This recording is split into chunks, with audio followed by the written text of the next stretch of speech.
Comenzamos con el primer circuito de las resistencias en serie y lo que debemos hacer es medir la resistencia equivalente entre cada punto.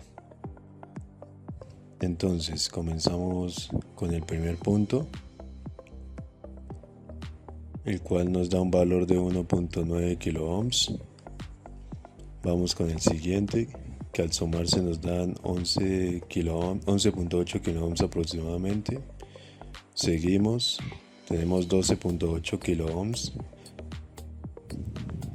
16.07 y por último 21.05 kiloohms.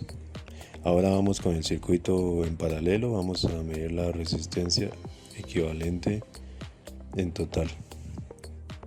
Entonces eso nos da un valor de 1.169 kiloohms. Vamos con el siguiente, que es un circuito mixto. Vamos a medir la resistencia equivalente, la cual nos dio un valor de 16.84 kiloohms.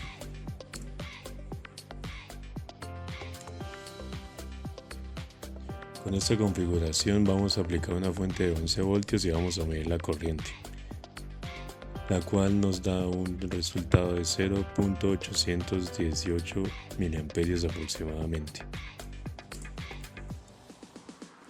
Ahora con esa misma configuración de 11 voltios vamos a medir el voltaje que cae en cada resistencia. Primeramente tenemos 1.776 voltios, en la siguiente tenemos 1.623 voltios, en la siguiente tenemos 2.624 voltios, seguidamente tenemos 810 milivoltios, ahora tenemos 2.658 voltios y por último tenemos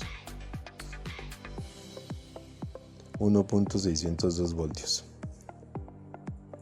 Ahora con esta misma configuración pero con una fuente de 14 voltios vamos a medir la corriente, la cual nos da 1.038 miliamperios aproximadamente. De igual manera con 14 voltios vamos a medir el voltaje que cae en cada resistencia. Primero tenemos 2.246 voltios. En la siguiente tenemos un voltaje de 2.053, seguimos con 3.319 voltios, vamos con 1.024 voltios, ahora seguimos con 3.361 voltios y por último 2.026 voltios.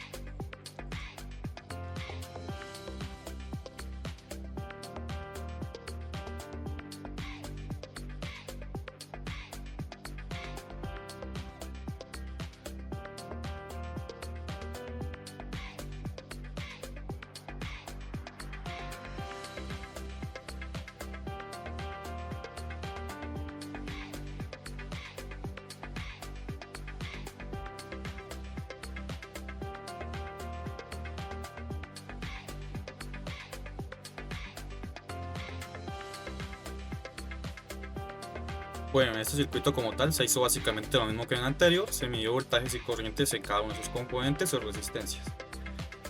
Con una fuente inicial de 11 voltios, lo primero que hicimos fue medir la resistencia equivalente, que fue de 504.4 ohmios.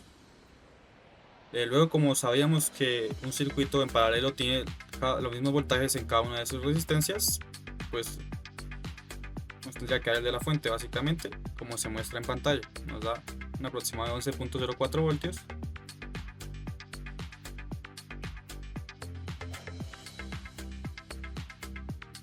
Luego de esto empezamos a medir la corriente en cada una de sus resistencias. Para la resistencia de 5.1 kiloohmios tiene una corriente aproximada de 2.2 miliamperios. Para la de 3.3 kiloohmios un aproximado de 3.4 miliamperios. Y para la de 2.2 kiloohmios nos da 5.1 miliamperios. Y por último, para la de 1 kiloohm nos da 11.2 miliamperios. Ahora, cambiando la fuente a una de 14 voltios, empezamos a medir la corriente nuevamente. Para la de 5.1, perdón, la de 5.1, una corriente de 2.8, para la de 3.3K nos da una corriente de 4.3 miliamperios, para la de 2.2 kilo ohms una de 6.5 miliamperios, y para la de 1 kilo ohm nos da una de 14.3 miliamperios. Para la fuente de 7 voltios, pues primero medimos el voltaje, que básicamente es el de la fuente. Ahora empezamos con la corriente, empezamos con la de 1 kilo ohm, que nos da 17.4 miliamperios. Seguimos con la de 2.2 kilo ohms, que nos da 7.9 miliamperios. Y ahora con la de 3.3, que nos da 5.3 miliamperios. Por último, la de 5.1 kilo ohms nos da 3.4 miliamperios. Para este circuito de reset tomamos como base resistencias de 2 kilo ohms y capacitancia de 10 nanofarads. En este caso, lo primero que hicimos fue hallar la frecuencia a la que va a estar alimentado el circuito, que fue 10 kHz, y empezamos a variar las amplitudes desde 1 voltio, 4 voltios y 10 voltios. Lo que observamos fue que al incrementar la amplitud de entrada, aumentó proporcionalmente la amplitud del voltaje en el capacitor, pero la constante de tiempo no cambió, pues esto depende únicamente de la resistencia de la capacitancia. Luego de esto cambiamos las resistencias a resistencias de 5.1 kilo ohms, y lo que observamos en esto fue que básicamente nuestra frecuencia de alimentación varió a una frecuencia de 3.92 kHz, y de igual manera empezamos a variar la amplitud desde 1 voltio a 4 voltios a 7 voltios. Lo que observó en esto fue que al aumentar la amplitud de entrada, también aumentó la amplitud de la respuesta sin cambiar la naturaleza exponencial del comportamiento. Esta frecuencia comparada con la 10K permite una carga y descarga mucho más completa. Ahora utilizaremos un circuito RC para hallar el tiempo de carga y descarga del condensador. A continuación, le presentaremos el montaje del circuito, en este caso para la carga del condensador. Le aplicaremos 10 voltios y, como pueden observar, hallaremos para 1, 2, 3, 4 y 5 tau. Hallamos los valores teóricos y con eso lo comparamos con los valores reales. En este caso, el valor teórico y el valor real se acercan mucho para el tiempo de descarga.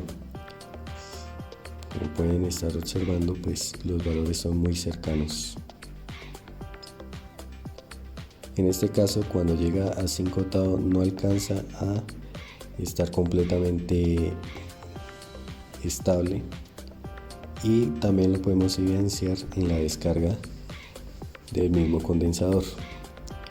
En este caso también evidenciamos que hay una cercanía del valor teórico al valor real, en este caso de la descarga del condensador.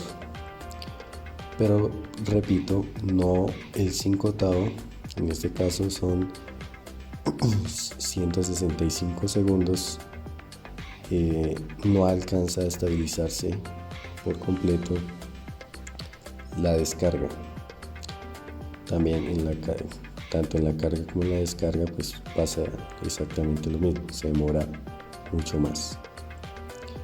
Aquí lo hacemos con resistencias de 22K, el mismo montaje, y le aplicaremos el mismo voltaje. Y como pueden evidenciar, también los valores son muy cercanos, realmente se asemeja mucho lo teórico con esta parte experimental. Ahí pues estamos viendo el tiempo de carga. En este se demora más porque bueno, la resistencia es más grande, por ende pues el condensador pues va a empezar a cargarse más lento. En este caso pues tenemos 242 segundos para el 5 tau, pero repito, no alcanza a estabilizarse en ese tiempo. Lo mismo lo vamos a evidenciar en el tiempo de descarga, que es mucho mayor.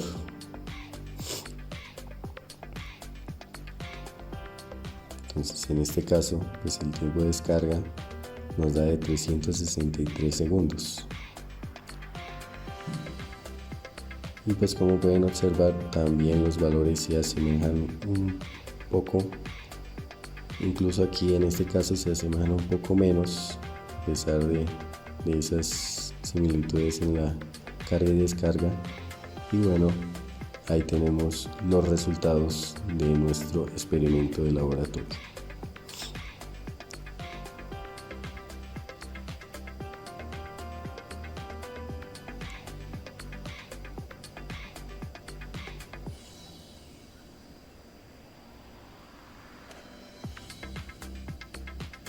Como pueden evidenciar,